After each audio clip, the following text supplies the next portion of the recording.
नमस्कार, आज तक में आपका स्वागत है। मैं हूं निशांत चतुर्वेदी। इस वक्त की बड़ी खबर हम आपको बता दें। आज एक तरफ देश लोकसभा चुनाव के सबसे बड़े चरण के लिए मतदान कर रहा है, तो वहीं इन बीजेपी के पीएम उम्मीदवार नरेंद्र मोदी भी अब तक के सबसे बड़े सवाल से घिर गए हैं।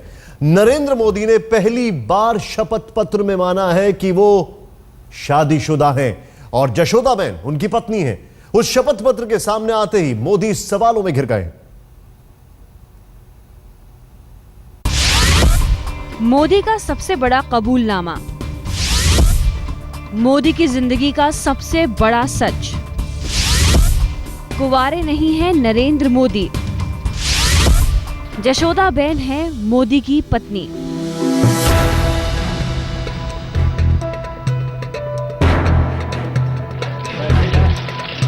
वडोदरा सीट से मोदी ने पर्चा दाखिल करते हुए ये एफिडेविट फाइल किया।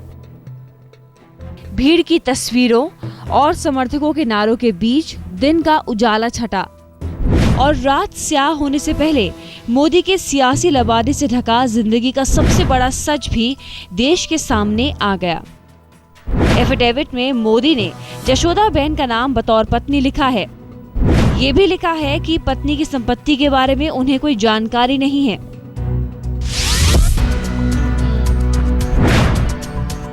मोदी ने माना कि जशोदाबेन उनकी पत्नी हैं, जबकि विधानसभा चुनाव लड़ते वक्त हर बार नॉमिनेशन के दौरान दिए एफिडेविट में मोदी पत्नी के नाम का कॉलम खाली छोड़ते रहे। सवाल यह है कि जिंदगी का इतना बड़ा सच अब तक मोदी छिपाते क्यों रहे? मोदी देश और चुनाव आयोग से झूठ क्यों बोलते रहे? शादी से जुड़े सवालों पर अब तक चुप क्यों रहे? 62 साल की जशोदाबेन गुजरात के अहमदाबाद से रिटायर्ड प्राइमरी स्कूल टीचर हैं। जशोदाबेन ने मीडिया से पहले भी जाहिर किया है कि मोदी से उनकी शादी 45 साल पहले हुई थी। शादी के बाद जशोदाबेन ने पढ़ाई छोड़ दी थी, लेकिन मोदी के कहने पर उन्होंने आगे पढ़ाई की। दोनों की शादी 3 साल चली और 3 साल में दोनों केवल 3 महीने ही साथ रह पाए। उसके बाद पिछले 42 सालों में जशोदाबेन और मोदी के बीच कोई बातचीत तक नहीं हुई। लेकिन जशोदाबेन को मोदी से ना कोई गिला शिकवा रहा, ना कोई शिकायत, बल्कि वो टीवी और अखबारों की सुर्खियों में रहने वाले गुजरात के मुख्यमंत्री को मुल्क का प्रधानमंत्री बनने की दुआ करती रही। मोदी के कबूलनामे ने कांग्रेस को बैठे बिठाए मुद्दा हाथ दे दिया है। कांग्रेस का कहना है कि जशोदाबेन को सालों बाद सम्मान मिला, हमको इसकी खुशी है, पर सिर्फ वोट और इमेज के लिए चुनावी वक्त में मोदी ने रिश्ते का भी इस्तेमाल किया। कांग्रेस ने पूछा है कि मोदी पहले कहां थे? सिर्फ पीएम की कुर्सी और वोटों की खातिर ये मोदी का सियासी गेम है। गुमनामी में बिताए जशोदाबेन की जिंदगी के 42 साल मोदी को गुनहगार भी बना सकते हैं। सच की अग्नि परीक्षा में मोदी पास या फेल, ये फैसला तो देश को करना है, लेकिन चुनाव के दौरान मोदी के कबूलनामे पर सियासी कोहराम मचना तय है।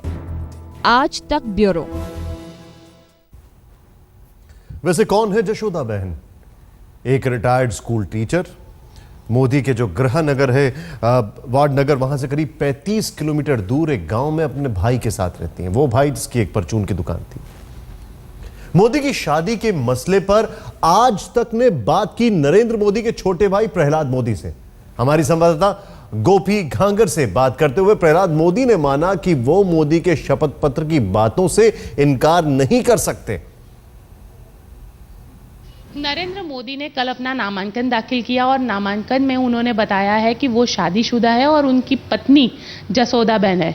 नरेंद्र मोदी के छोटे भाई प्रहलाद मोदी इस वक्त हमारे साथ मौजूद है। उन्हीं से पूछते हैं कि क्या है पूरा मामला। प्रहलाद भाई बताइए, क्या है ये पूरा मामला? अब से पहले नरेंद्र भाई ने जो 3 एफिडेविट फाइल किए थे, उसमें कहीं पर भी उन्होंने अपना जो शादी वाला जो सेक्शन था उसे खाली छोड़ा था। कल पहली बार लिखा है कि उनकी पत्नी का नाम जशोदाबेन है। आपके कहने पर मुझे पता लगा है कि उन्होंने नामांकन में 3 दफे अगले इलेक्शनों में खाली जगह छोड़ा है। तो इससे तो ये बात सही है कि उन्होंने ना तो कहा ही नहीं है कि वो शादीशुदा नहीं है। ना कहा होता तो आज इस बात की चर्चा होनी आवश्यक मैं समझता हूं। कोई कारणवश वो रह गया होगा, जानबूझ के रखा है कि नहीं रखा है तो उनका निजी मामला है, उनको पूछो, इसमें मैं क्या बताऊंगा। लेकिन कल पहली बार जशोदाबेन का नाम डाला, उसकी क्या वजह आपको लगती है? वो तो आप नरेंद्र भाई से पूछिए, वो तो मैं क्या जाऊं। और कल नामांकन किया तो मैं तो हाजिर ही नहीं था यहाँ पे, मैं तो गुजरात से बहुत किलोमीटर दूर था। लेकिन आपके बड़े भाई हैं, उनके बड़े भाई सोमा भाई ने आज सुबह एक स्टेटमेंट जारी किया है, वो क्या है और क्या कहा है उसमें? हमारे कुटुंब में हमारे पिताजी के बाद हमारे लिए पूर्ण पुरुषोत्तम सोमा भाई मोदी है, जो हमारे बड़े भाई है। वो जो कुछ कहते हैं और जो कुछ करते हैं, वो उस बात में पूर्ण पुरुषोत्तम है ही, और बड़े होने के नाते वो पूरा ज्ञान भी उनको होगा। मैं तो छोटा हूं, तो मैं उसमें कुछ कह नहीं सकता। लेकिन उन्होंने ये कहा है कि बचपन में शादी हो गई थी, जब वो समझदार नहीं थे। इसके लिए तो सोमभाई प्रकाश पाठ सकते हैं। मैं इतना कह सकता हूं कि सोमभाई ने जो कुछ आप जो बता रही हो कि उन्होंने निवेदन दिया है आम जनता को और पत्रकारों को, तो उस निवेदन को मैं रद्द भी कैसे कह सकता हूं। लेकिन क्या निवेदन क्या दिया है, वो उन्होंने क्या कहा है? वो तो आप बताओगी तो मुझे पता लगे, मैंने तो देखा ही नहीं है। आप मानते हैं लेकिन घर में कभी बात हुई है जशोदाबेन को लेकर, या इस तरीके की कभी भी घर के भीतर कोई बातचीत होती थी कि आपकी मां के साथ इस तरीके की कोई बातचीत होती थी पहले? मेरे स्वभाव से मैं घर की कोई भी बात में बैठता नहीं हूं। मैं अपने हिसाब से चलने वाला इंसान हूं। यदि मैं अपने हिसाब से चलने वाला इंसान नहीं होता तो मैं आज गुजरात में fair price shop and kerosene licence holder का मुखिया भी नहीं होता, और all India fair price of federation का वाइस प्रेसिडेंट भी नहीं होता। लेकिन जिस तरीके से घर के भीतर तो कभी बातचीत होती होगी जशोदाबेन को लेकर, क्योंकि शादी हुई थी आपके बड़े भाई के साथ, नरेंद्र मोदी के साथ, और उसके बाद कभी तो बातचीत हुई होगी घर के भीतर। घर के भीतर के लोग क्या कहते हैं? मैं घर के भीतर की कोई भी बात में बैठता ही नहीं हूं, आज तक नहीं बैठा हूं और बैठने की सोचता भी नहीं हूं। मैं मेरे हिसाब से ही रहता हूं, और मैं तो कितने साल से अलग रहता हूं, तो फिर मुझे ये बातों से कोई पता नहीं। लेकिन कहीं ना कहीं आप मानते हैं कि शादी तो हुई थी, ये आप मानते हैं? वो तो हमारे सोमा भाई ने आज आप ही मेरे को बता रही हो कि उन्होंने जो स्टेटमेंट किया है उसमें शादी बचपन में हुई है ऐसा बता रही हो, तो मैं उस निवेदन को रद्द भी कैसे कह सकता हूं।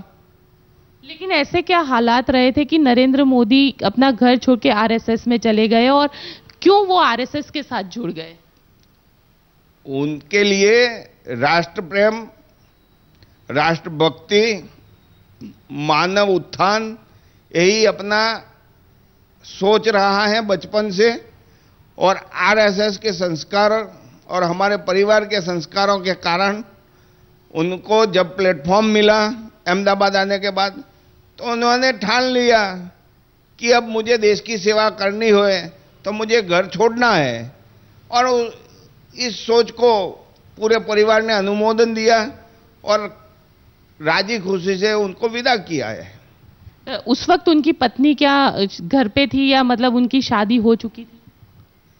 वो आप सोमभाई से पूछिए, वो हमारे पूर्ण पुरुषोत्तम और बड़े हैं, उनको ही पता होगा। बिल्कुल, ये थे प्रहलाद मोदी, जिनका कहना है कि आरएसएस के साथ जुड़ने के बाद उन्होंने अपना घर छोड़ दिया और पूरी तरीके से गृह त्याग कर दिया। कैमरा पर्सन उज्जवल ओझा के साथ गोपी घांगर, अहमदाबाद, आज तक। ये भी खूब रही। प्रहलाद मोदी नरेंद्र मोदी के मूल्यों और उसूलों के बारे में सब जानते हैं, लेकिन शादी के बारे में तुरंत गेंद अपने बड़े भाई के पाले में ट्रांसफर कर देते हैं। बोलते हैं मैं तो अलग रहता हूं, मुझे कुछ पता ही नहीं। मोदी के एफिडेविट यानी शपथ पत्र का मुद्दा सिर्फ राजनीतिक ही नहीं रह गया है, बल्कि अब इस पर दूसरे पहलुओं से भी सवाल उठ रहे हैं। हम आपको दिखाते हैं कि क्या फर्क है मोदी के पुराने शपथ पत्र और नए शपथ पत्र में।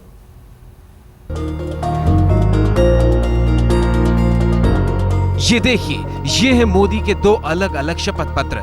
एक तरफ 2012 के विधानसभा चुनाव के लिए दिया गया एफिडेविट और दूसरी तरफ 2014 के चुनाव के लिए दिया गया एफिडेविट। दोनों में मोदी की तस्वीर है, दोनों गुजराती में लिखे गए हैं, दोनों में नाम एक है, धर्म एक है, पैन नंबर एक है, पिता का नाम एक है, लेकिन एक कॉलम बदल गया है। पहले पत्नी वाला कॉलम खाली हुआ करता था, अब वहाँ जसूबेन का नाम लिखा है। सवाल उठता है कि मोदी ने पहले जसूबेन का नाम क्यों छुपाया, जबकि मोदी और जसूबेन की शादी 40 से 45 साल पहले हो चुकी थी। अगर मोदी उस शादी को नहीं मानते हैं तो फिर आज अचानक मानने का क्या मतलब?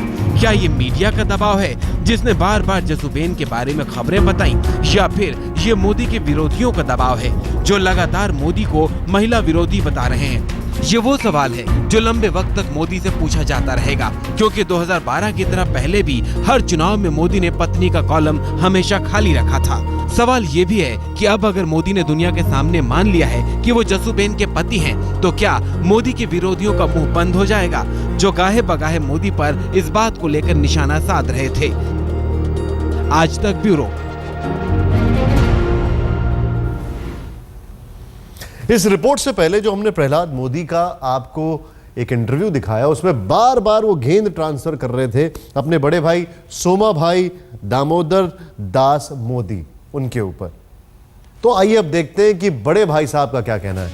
वो कहते हैं कि जशोदा बहन चिमन भाई मोदी के साथ बाल व्यवस्था में हुआ विवाह मात्र एक औपचारिक विधि बनकर रह गया था, क्योंकि नरेंद्र भाई ने उन्हीं दिनों गृह त्याग कर दिया था। आज 45-50 साल के बाद भी नरेंद्र भाई परिवार से अलिप्त है। जशोदा बहन ने अपने पिताजी के घर पर रहकर शिक्षा के क्षेत्र में कार्य कर अपनी जीवनचर्या निभाई है। नरेंद्र भाई ने तपस्यापूर्ण जीवन बिता रहे हैं। 45-50 साल पहले की इस घटना को गरीब और रूढ़िवादी परिवार की तत्कालीन परिस्थितियों के संदर्भ में ही देखा जाए, ऐसी हमारी करबद्ध प्रार्थना है।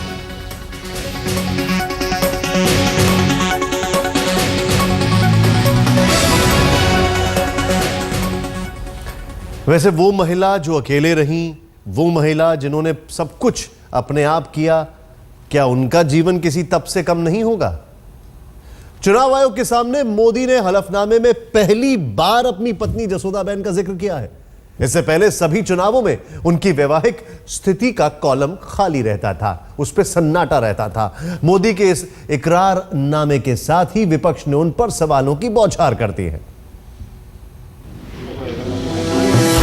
चुनाव आयोग के सामने पहली बार मोदी ने माना कि जसोदा बेन ही उनकी पत्नी हैं। उनका यह इकरारनामा विरोधियों में ताकत का संचार करने के लिए काफी था। सबसे पहले उनके परम बैरी दिग्विजय सिंह आए, एक दो नहीं बल्कि कई प्रश्नों के साथ मोदी पर पिल पड़े। मुझे इस बात की प्रसन्नता है कि कम से कम नरेंद्र मोदी जी ने अब तो सच बोला। दिग्विजय से एक दिन पहले ही कांग्रेस की नवोदित नेता रागिनी नायक ने मोदी के खिलाफ अपना राग आलापा था।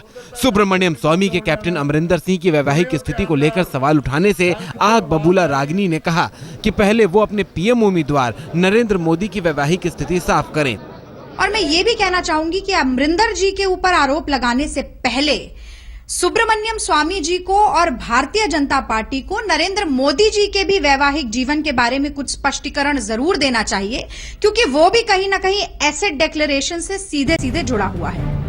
मोदी ने चुनाव आयोग के सामने दायर हलफनामे में पहली बार अपनी वैवाहिक स्थिति साफ की है। इससे पहले हमेशा उनका ये कॉलम खाली रहता था। हालांकि देश और दुनिया के सामने ये छिपा नहीं है कि नरेंद्र मोदी विवाहित हैं।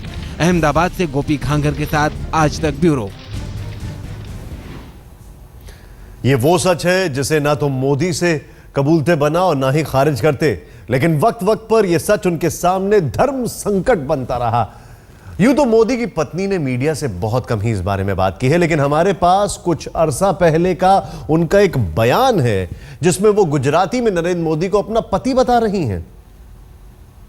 જશોદાબેન મોદી સીએમના ત્યારથી એક હું રજોસા શાળામાં નોકરી કરું છું।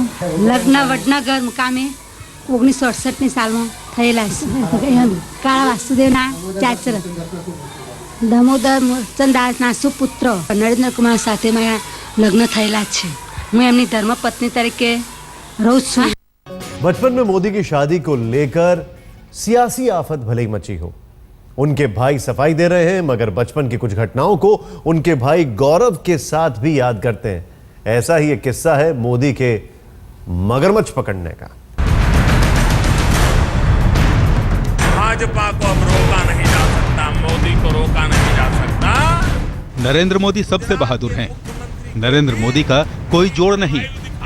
अगुवाई के गुण नरेंद्र मोदी में बचपन से ही हैं। वो खिलाड़ी नंबर 1 हैं। यह है प्रहलाद दामोदर दास मोदी, नरेंद्र मोदी के छोटे भाई। प्रहलाद ने गुजरात से निकलकर वाराणसी को नया ठिकाना बना लिया है। वो यहाँ अपने बड़े भाई नरेंद्र मोदी के प्रचार में जुटे हैं। जिस काम में जुटे हैं उसे जी लगाकर कर भी रहे हैं। प्रहलाद की नजरों में मोदी सबसे बड़े सेकुलर हैं और अपनी बात सच साबित करने के लिए प्रहलाद यादों की किताब से किस्से निकालते हैं। मोदी की बात चले और चाय की चर्चा न हो, ऐसा भला कैसे हो सकता है? प्रहलाद ने कहा कि देश को मोदी चाय की बदौलत ही मिला है। चाय बेचना मंजूर है, हमें देश बेचना मंजूर नहीं। वैसे याद दिलाते चलें कि करीब 2 साल पहले प्रहलाद ने ही गुजरात में राशन की सप्लाई में धांधली के आरोप लगाकर सरकार को कटघरे में खड़ा कर दिया था और मामले के तूल पकड़ने पर बयान से पल्ला भी झाड़ लिया था।